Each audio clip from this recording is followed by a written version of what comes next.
Hello बच्चों, आज हम भारत का वैभवपूर्ण अतीत उसका जो दूसरा पार्ट है उसके बारे में आगे पढ़ते हैं।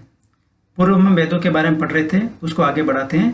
तो वेदों के अन्य नाम हैं। वेदों के अन्य नाम, वेदों को अपौरुषीय कहा गया है क्योंकि इसकी रचना है ईश्वर के द्वारा की गई थी, इसलिए इसको अपौरुषीय कहा गया है।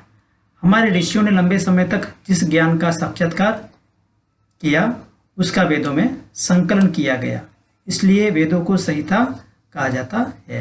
अर्थात वैदिक ज्ञान का संग्रह, वैदिक ज्ञान का संकलन संहिता कहा जाता है।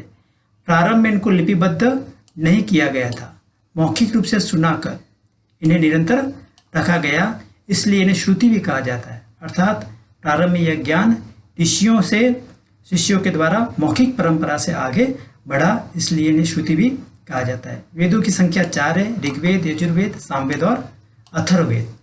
4 उपवेद हैं इनके। ऋग्वेद का जो उपवेद है वह आयुर्वेद है, यजुर्वेद का जो उपवेद है वह धनुर्वेद है, सामवेद का जो उपवेद है वह गंधर्ववेद है और अथर्ववेद का जो उपवेद है वह शिल्पवेद है। अब पहला जो ग्रंथ पढ़ते हैं, पहला जो वेद पढ़ते हैं वह ऋग्वेद। यह सबसे प्राचीन है, सर्वाधिक प्राचीन। 4 वेदों में सबसे प्राचीन जो है वह ऋग्वेद है। इसमें 10 मंडल हैं, 1028 सूक्त हैं। ऋग्वेद छंदों में रचा गया है। इसमें छंदों में रचित देवताओं की स्तुतियां हैं और प्रत्येक सूक्त में देवता व ऋषि का उल्लेख किया गया है। आगे हम देखते हैं दूसरा, वह है यजुर्वेद। यज्ञ, कर्मकांड व अनुष्ठान पद्धतियों का संग्रह जिस वेद में है वह यजुर्वेद। इसमें 40 अध्याय हैं। इसके 2 भाग हैं, शुक्ल यजुर्वेद और कृष्ण यजुर्वेद। सामवेद, तीसरा जो सामवेद, आर्यों द्वारा गाई जाने वाली काव्यात्मक ऋचाओं का संकलन जिस वेद में मिलता है वह सामवेद।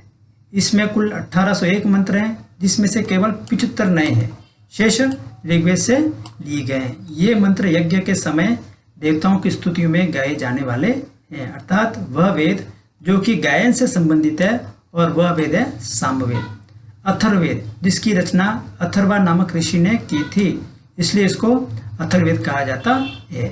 अंतिम वेद अथर्ववेद में 20 मंडल, 731 सूक्त और 6000 मंत्र हैं। इसका जो अंतिम अध्याय है इसको ईशोपनिषद कहा जाता है। इसमें ब्रह्म ज्ञान, धर्म समाज निष्ठा, औषधि प्रयोग, शत्रुओं का दमन, रोग निवारण, तंत्र मंत्र आदि विविध विषयों का संकलन है। अब ऐसा कौन सा वेद है जिसमें विविध विषयों का संकलन है? तो वह है अथर्ववेद। प्रत्येक वेद के 4 भाग हैं: संहिता, ब्राह्मण, आरण्यक और उपनिषद। वेदों की व्याख्या संहिताओं में की गई है। धन्यवाद।